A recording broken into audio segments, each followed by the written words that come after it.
More details on Kenny Omega's talks with WWE coming up in just a bit, but our first story of today's video is Gable Steveson. Now, we talked about this about a month ago about Gable Steveson and whether or not he would be on WWE television, and today's news is actually not a good sign for the future of Gable Steveson in WWE.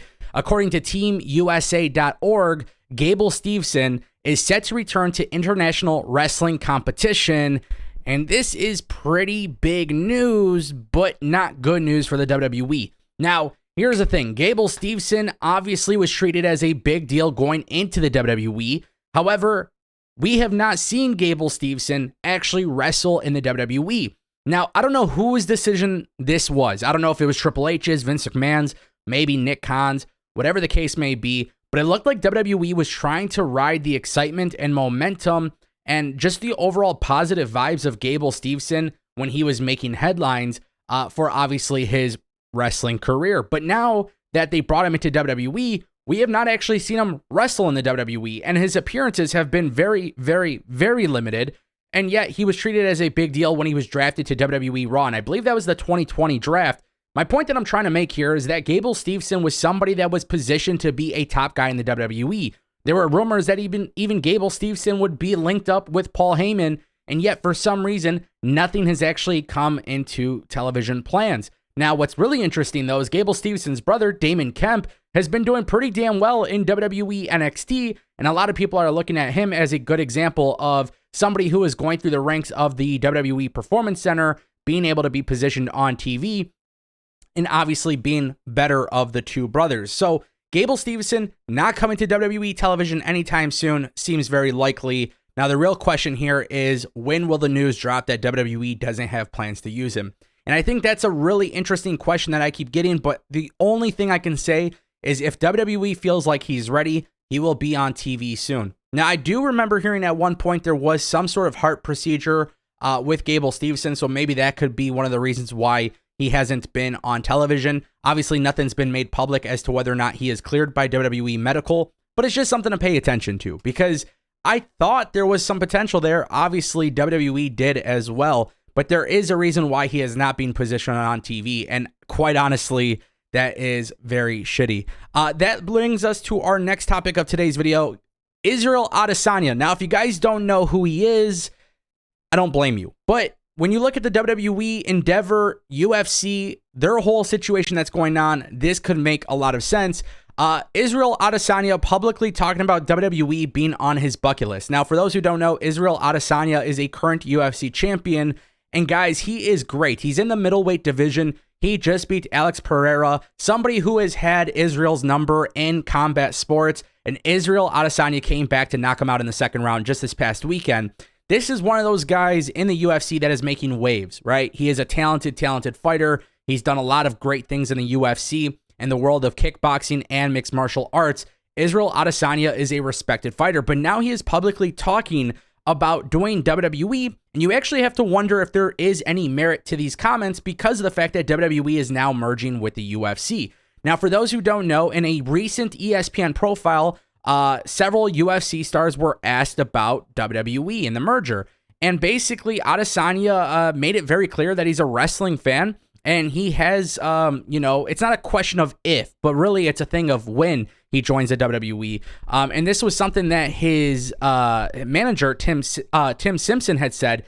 He mentioned specifically that this was on Israel Adesanya's bucket list. He wants to do a match. He's been very disciplined. We've had acting opportunities turned down. And basically, his manager doesn't believe that this is something that Israel Adesanya will do while he's actually fighting. But at the tail end of his career, maybe when he's done fighting and he hangs up the gloves, he would be going into the WWE. Now, the reason why this is so incredibly interesting to me, and if you guys follow me on Twitter, you might have seen I've highlighted some of the comments made by Dana White, who is the president of the UFC. But Dana White had actually said he has no problem with UFC fighters wanting to go into WWE. He did use specific examples of Brock Lesnar and Ronda Rousey as people that have transitioned between both companies, and he's all for it. And so with Endeavor doing this, he's okay with the idea of his fighters going into WWE. Now, this is going to be a very, very big deal when push comes to shove, because when it comes down to it, UFC has a lot of guys who could transition well into the WWE. I mean, that's just the realistic thing here, right? Conor McGregor, definitely a superstar entertainer. Dustin Poirier, somebody who's definitely entertaining, but a great fighter. You got guys like Volkanovski. You got guys like Max Holloway. And then obviously you got to look at their heavyweight division, and you got to look at maybe somebody, well, Francis Ngannou is no longer in the UFC, but he is somebody who can definitely transition well to the WWE. And there's just so many different fighters. Obviously, you got Amanda Nunes in the UFC, Israel Adesanya, John Jones. John Jones is another big name in the UFC. And the thing is, a lot of these people I just listed, they are definitely the fit for WWE. They fit the mold of what it means to be a WWE superstar. And I think a lot of these people could actually transition very well. So what is the likelihood that we see UFC stars in the WWE? I think at some point, not now, but I think at some point we will definitely see more people from UFC join the WWE. And just because of Endeavor, it is going to be a lot easier for these people to transition smoothly into the company if they choose to do so. I do expect WWE at some point to do cross promotion with the UFC. So having UFC fighters involved would always be a good thing. And realistically, I would say there is a likelihood that we see more UFC stars transition to WWE than WWE superstars going into the UFC. Now, the reason why I bring that up is because CM Punk, while he didn't transition too well into the UFC, and while I do believe that there are guys in WWE who could actually do MMA, Bobby Lashley is a great example, I just don't think it is that likely that we see it. And you got to think of the risks, right? Go into the UFC octagon, potentially get brain injuries, or go into WWE where there is less risk on your health. Obviously, there are risks regardless of what you do, whether it's wrestling or UFC, but actually getting punched in the head and kicked in the head, so many times a year versus WWE, I think it's common sense to know that UFC is a very big potential risk. If Israel Adesanya wants to go to WWE, I am all for it. He's definitely showcased love to WWE before, whether it was his entrances at UFC or just other interviews. This would make a lot of sense. Guys, our final story of today's video, Kenny Omega. What really is going down with Kenny Omega? So, well, for those who don't know, when speaking with House of Wrestling, Conan was talking about just so many of the different things booking this match. If you guys don't know, there's going to be a fatal four-way match at Triple Mania, and that match is going to include Rich Swann. It's going to include a lot of great names in the world of wrestling. You got Commander and Rich Swann, and here's the thing. A lot of people, by the way, if you don't know, a lot of people were wondering, well, what about Kenny Omega? So, well, basically, this is what happened. Conan is talking about Omega being in talks with WWE, and this is the reason. It sounds like this is the reason why he's not going to be in AAA.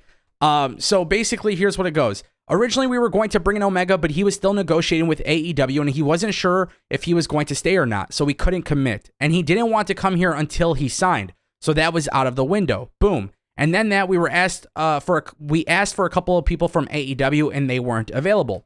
Then we got another guy who was hurt, and basically what we got was Swerve, which I don't have a problem with because he may not have the same name value as other people, but he's an incredible wrestler. I worked with him in Lucha Underground, and Ricochet had actually recommended him to me. I think the match will be great because Rich Swann is great. You got one guy from AEW, one guy from Impact, and then you've got Commander. I'm assuming, I've never really asked him, but there are plans for him in the future, so I'm thinking he already signed, but he wasn't sure if he was going to stay, and WWE was talking to him, so we couldn't get him to commit. So from Conan himself, they did not know if they could bring in Kenny Omega because of talks with WWE or whether or not he would stay with AEW. Keep in mind, WWE would not allow a wrestler to go and work for AAA, whereas if Kenny Omega is in AEW, he more than likely would get the clearance to work for AAA, as we've seen in the past. So really what this comes down to is Conan is confirming that there were talks with Kenny and WWE, and maybe there's more to it, but as of right now, it doesn't look like there's a chance in hell that Kenny Omega is actually going to WWE. And that is very interesting. I want to know what you guys think down below. Let me know. Thanks for watching.